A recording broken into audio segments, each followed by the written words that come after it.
Today is April 30th, 2021. As of today, there are currently 32,031,068 cases of COVID-19 in the United States and 571, 297,000 recorded deaths by the virus. In Wisconsin, there have been 597, 358,000 confirmed cases of COVID-19 and 6,815 deaths. Wisconsin's vaccination is currently at 34.6% of the population fully vaccinated and 45.3% with at least their first dose. Now, could you please state your name and age for me? And if you don't mind providing demographic information as well, your ethnicity and gender. My name is Daniel Monson. I'm 21 years old. I am a male and I am white. Okay. And where are you currently employed? I'm currently employed with the Lodi Police Department. It's a city in Columbia County, Wisconsin. Okay. And do you live in Lodi? I do not. Where do you live currently? I live in DeForest, Wisconsin, so in Dane County. Okay. And what is it like living there? Pretty good. Pretty Yeah. good. I grew up in Waunakee, Wisconsin, so pretty similar. It's a large village type government. Nothing special. A lot smaller than places like Madison and Sun Prairie. A lot easier to get around and don't have to deal with a lot of the public craziness. All right. Right. So small town area. Gotcha. Yep. And now, when you first learned about COVID-19, what were your thoughts about it? And have your thoughts changed about it since then? My thoughts have definitely changed. When I first heard about it, I was confused. I was employed as a law enforcement officer during the whole span of this pandemic. And when I first heard about it, I was confused as to, number one, how serious was it? And then number two, how was it going to affect work? It was very up in the air whether it was going to completely shut down law enforcement, if it was going to be the worst thing to ever happen to law enforcement, or whether it really wasn't going to change that much about how we do things. So just confusion right away. Yeah, so it sounds like a lot of people, you were really concerned about how this was going to affect your job. And Correct. how has it affected your job in reality?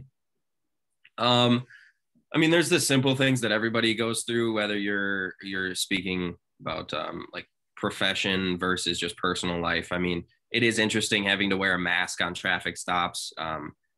Very small things have changed. When I walk up to a traffic stop and I'm wearing a mask due to the pandemic, and one of the main things that I do on a traffic stop is threat assessment and stuff like that, and that includes smelling. So whether I'm smelling for things like gunpowder, whether it be because of gunshots, or whether I'm smelling for alcohol due to OWI, or whether I'm smelling for drugs like marijuana, all of those things are severely hindered by wearing a mask. And it's kind of interesting how those super small things like wearing a mask on a traffic stop makes a huge difference in our job. So that has been a huge difference. Other differences that haven't changed a lot are like EMS calls. A lot of times it's common practice in law enforcement to go and assist EMS, whether they have a call with a elderly woman that fell and can't get up. We go to assist just for maybe if they need somebody helping them to pick her up or something like that. And we haven't been able to do that because a lot of these like old folks homes and assisted living places, they are really restricting who can go inside because of COVID. And, you know, it's one of those things, is it really worth us, not medical professionals, but first responders, to go into a situation like that where we might not necessarily be needed, and then possibly infect a whole population of people inside of that facility. Okay. So it was very interesting to me right away when we were told, hey, if it's not a life-threatening EMS call, we were basically told to use your discretion and not go if we're not needed. Okay. So you waited for not first respond, or they would wait for not first responders, but for people that maybe could help in a different way to get in there and help them, or? Well, EMS would still go. Okay. Yeah, so EMS would still go.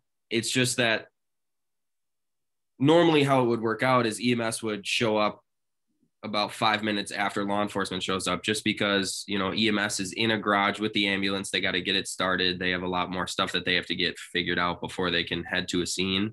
Whereas law enforcement is already patrolling the streets, ready to answer a call whenever the call comes out. So a lot of times law enforcement gets on scene significantly faster than EMS. And we just haven't been able to do that because of those restrictions with COVID. So the people are still getting the help that they need by EMS. It's just they're now missing that first responder aspect of law enforcement. If it's something terrible, somebody had their leg chopped off by a tractor, and that's something that we can provide life-saving measures as first responders, like show up, put a tourniquet on their leg, that sort of thing. We're still responding to all things like that. But it's the community relations that we're missing out on when you have the elderly lady that fell off the toilet that maybe we could help stand up and get some clothes on her before EMS gets there and kind of help out that way. Whereas now it's out of the question. You talked about community relations. Do you feel like since the pandemic, you're more distanced from the community than you were before? Right away, yes. Right away, yes. And I think that's law enforcement, but that's also the community themselves.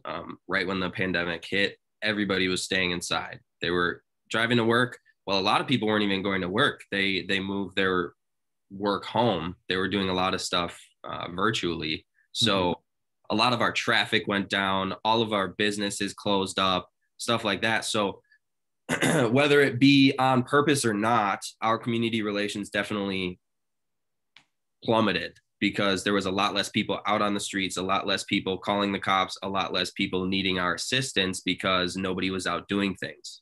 And I do think that that was pretty detrimental to community relations, at least for the first span of that pandemic. Okay. And real quick, I forgot to ask you, how long have you been employed as a law enforcement officer? I've been employed as a law enforcement officer for going on 2 years now. I spent a year and a half at two smaller police departments still in Columbia County. And then I am pretty new to the city of Lodi, actually. Okay. Okay. And earlier, you were talking about how wearing a mask has affected your job. Do you feel like maybe other people wearing a mask has affected your job in some way, perhaps through identification or other means? 100%. The simple stuff like identification, yes. And some people right away were very hesitant. If I were to ask somebody, you know, if I'm standing over 6 feet away from them and I ask them to please remove their mask just for a second so that I can identify them with either their driver's license or whatever photo identification that I got. A lot of people were very hesitant to do that when it first came out. Nowadays, people are more understanding and they understand that, you know, it's very hard to identify somebody just by their eyes. Right. I did have a second point. Can you say that question again? How has other people and the mask policy affected your job as law enforcement? Other people wearing a mask affected your job as a law enforcement officer? Oh, yeah. Okay. Thank you. The other thing I was going to say is a huge part of law enforcement is information gathering, whether that be through interviews or whether that be through interrogations, and just normal call response. When I show up to a call and I need to figure out what's going on a call, I need to gather all that information before I can make informed decisions on what to do, whether that be arrest, whether that be to do nothing at all, whether that be something as simple as give this person a speeding citation. And people wearing a mask surprised me how much that impacts their I can't really think of the word, but how easy it is to figure out what they're thinking. A lot of people make nonverbal cues with their mouths. A lot of people make emotional faces, stuff like that. And you can really read a lot of information from those nonverbal cues. I see. And with a mask, I mean, that takes away 80% of those nonverbal cues. All you're left to work with is eyebrows and eyeballs. So it's hard to gauge what people are thinking sometimes, and that's a big part of your job. 100%. Yeah, it's pretty difficult to see if somebody's scared, to see if somebody's lying to you, to see all of those situations. Okay. Okay. And have you ever been called to a scene where someone has refused to put on a mask in a certain area, or have you encountered anything like that? I have only encountered something like that once. Being in Columbia County, whether it be political or whatnot, the it seems like most people are more lenient with the mask policy than, let's say, Dane County. So, so a lot of people would handle that sort of situation in house. Like if somebody walked into Quick Trip without a mask on, Quick Trip would want to just deal with that before calling the cops. Okay. I've only dealt with that once, and the easiest way to do that was the person purchased their items and they just walked out, and that was the end of it. Okay. Got it. Now, has COVID-19, the pandemic, affected the employment of people you know? Um, Maybe people lost their jobs or just haven't been able to go to work. I do not know anybody personally that has been affected by COVID in the employment status. No. Okay. Uh, how about just friends or family in normal day-to-day activities? How has that affected people that you know? Um, a lot of my family has been kind of going through the motions with this whole pandemic and still trying to live their life as much as they can, not letting it control them too much. And I kind of agree with that situation. But my sister actually was pregnant during the pandemic. Okay. And my sister is actually an interesting case because she also just got diagnosed with type 1 diabetes. Oh, I'm sorry. I believe that's the one that's like naturally occurring Yeah, I when think your so. body stops producing insulin altogether. And she's extremely active. She's 34, extremely active, goes on hikes, goes up mountains in Alaska and goes fishing all the time. So it kind of came out of the blue and she got pregnant right after. Yeah. So it was very difficult for her to go out and do things without the fear of getting COVID because number one, she has this baby she's carrying, and number two, she's now diabetic at risk. And she still kind of at that point was trying to control it. You know, she was brand new to shooting herself with insulin, brand new to having to watch what she eats, that sort of thing. So that definitely changed her perspective on how to go out and do things. And Mhm. then she ended up getting COVID anyways while she was pregnant, which was interesting. Oh, wow. Yeah. Has that affected in any way your relationship with her, not being able to see her maybe because of the pandemic, or do you not see any noticeable change in that? No, I see my sister quite often over once a week, normally like twice a week. Okay. We've stayed extremely close throughout my whole entire life, so that never changed, and I don't think that was necessarily an option for my family. My family is really close. We wouldn't let something like that get in the way, especially when my sister, like I said, she did get COVID when she was pregnant.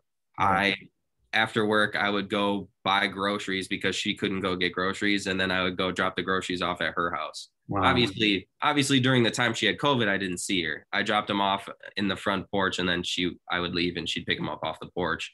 Okay. But after that, once she had it, and we knew that she was happy and healthy again, I mean, we just kept on living life. Okay.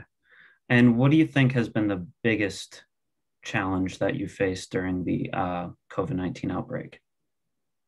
The biggest challenge I have faced, I would say, it goes back to other people wearing masks. Okay.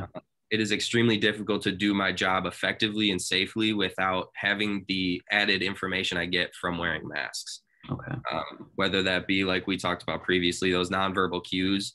It's a huge deal when I show up to a domestic and it's an extremely dangerous situation. Somebody was just fighting with somebody and there might have been weapons involved. A lot of times there's drugs or alcohol involved, and everybody's emotions are ramped really high.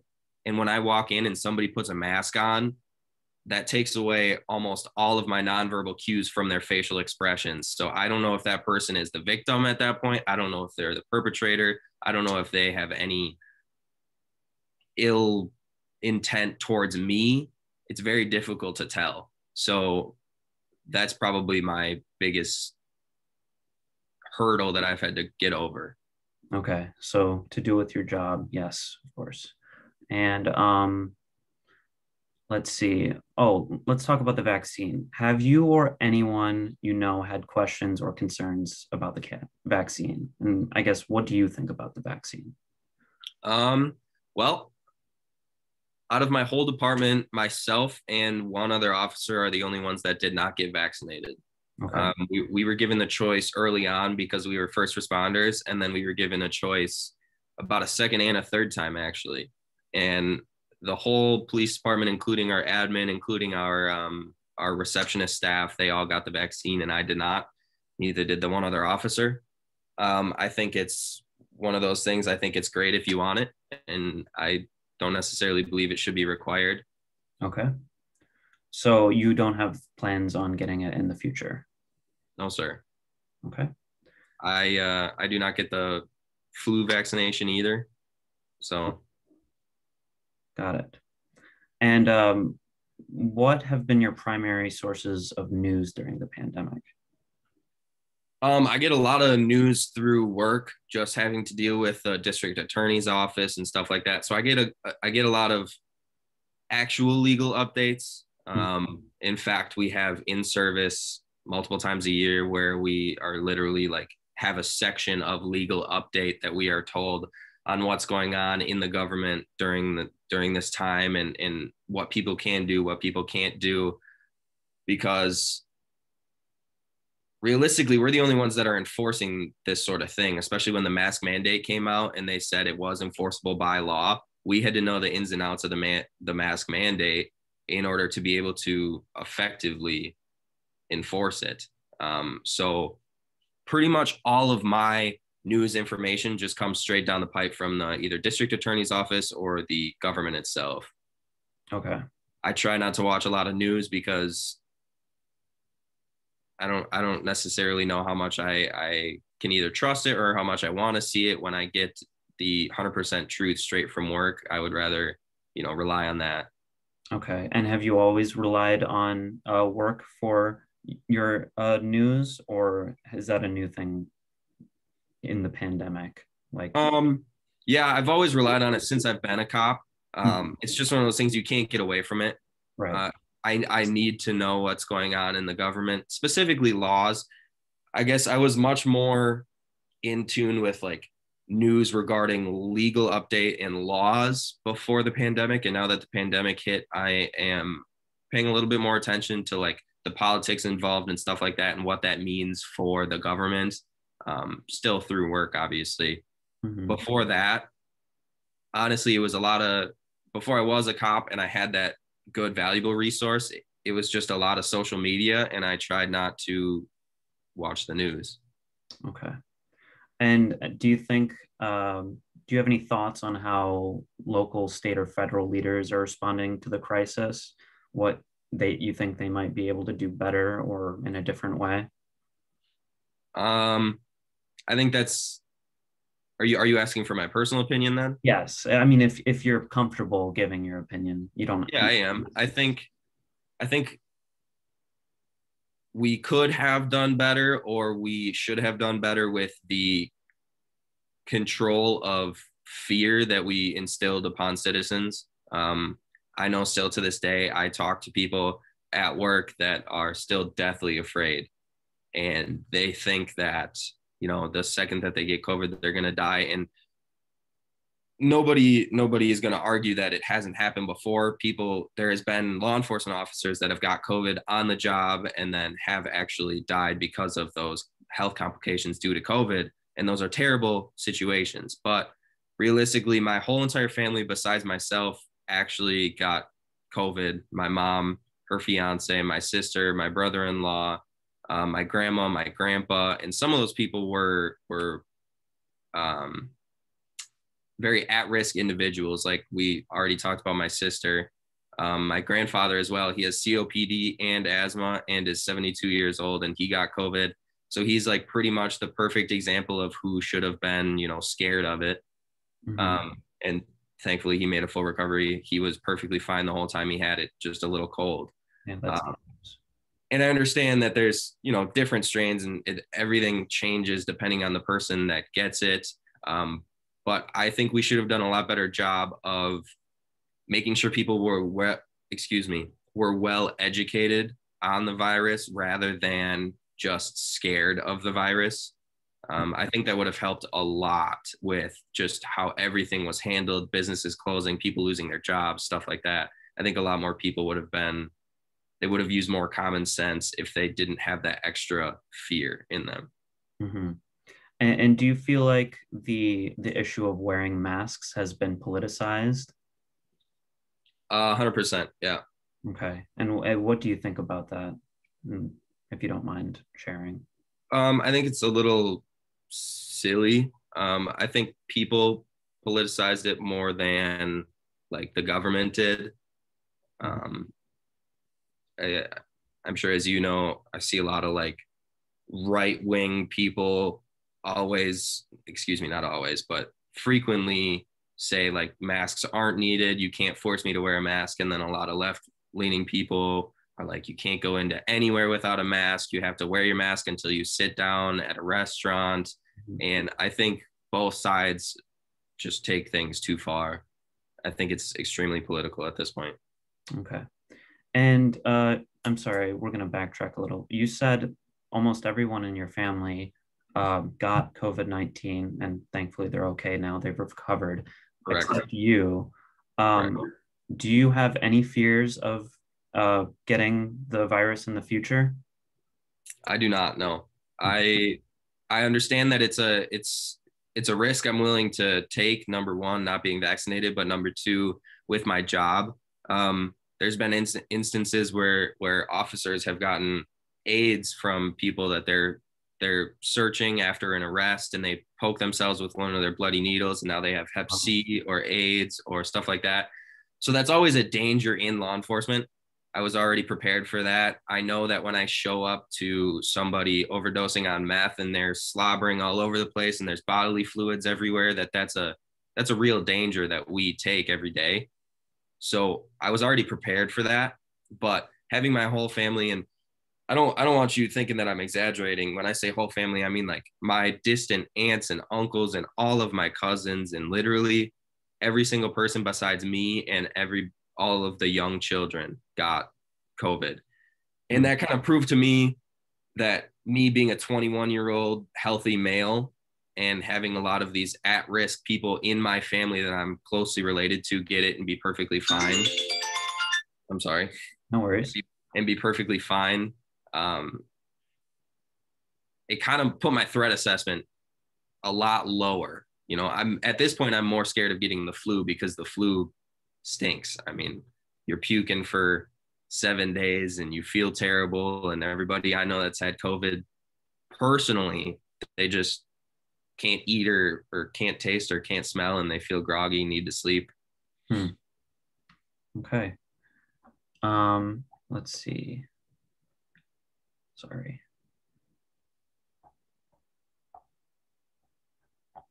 All right. We're gonna move on real quick from COVID-19. So on May 25th, 2020, George Floyd, while died in custody of Minneapolis police officer Derek Chauvin, his death sparked nationwide protests against police brutality and calling for police reform. Chauvin has been since found guilty of second-degree murder, third-degree murder, and second-degree manslaughter. How have these events affected you as a police officer, do you think? Oh, wow. Completely changed everything. Okay. Um, there is kids nowadays in high school that have never once dealt with the cops. They've never once got a speeding ticket. They've never once even talked to a cop besides seen the cop drive past their school during their football game. Mm-hmm. And these are the kids that you pull them over for the first time and they're saying, "Are you gonna shoot me?" or "I can't breathe," or you know swearing at you, spitting at you, stuff like that. And that's all learned, obviously all learned because they have no previous law enforcement experience. And that is crazy to me that people are being misinformed about law enforcement to that extreme, whereas they've never met me before in their entire life. And now I am the absolute Satan of their world. Mm-hmm. And what information would you give to these people that might make them look at you in a different light? Um, I believe it's kind of hard to tell people Okay. information that would make them look at law enforcement in a different light. I think the only way to do it is to show people, Okay. and and I, us as law enforcement, we have to do it every single day because this is something we've been dealing with since that George Floyd incident every single day, and showing them when we walk up to the car and they're saying F you and I can't breathe, or are you going to shoot me, or you're racist, or stuff like that. Really using our emotional strength to go through this whole entire either traffic stop or this call, or even if it's just somebody that walked up to us on the street, and treat them with respect, try and educate them as much as we can, and treat them as if we would want to be treated, because that's realistically what we do almost all of the time. Okay. So I think it's much easier showing people, and I think it has more of a bearing. It's just kind of hard because people are always stuck in their ways. I see. And do you see a noticeable difference in not just how people um, react to you, but how you respond to other people since 100%. okay, can you describe that for me? Yes. So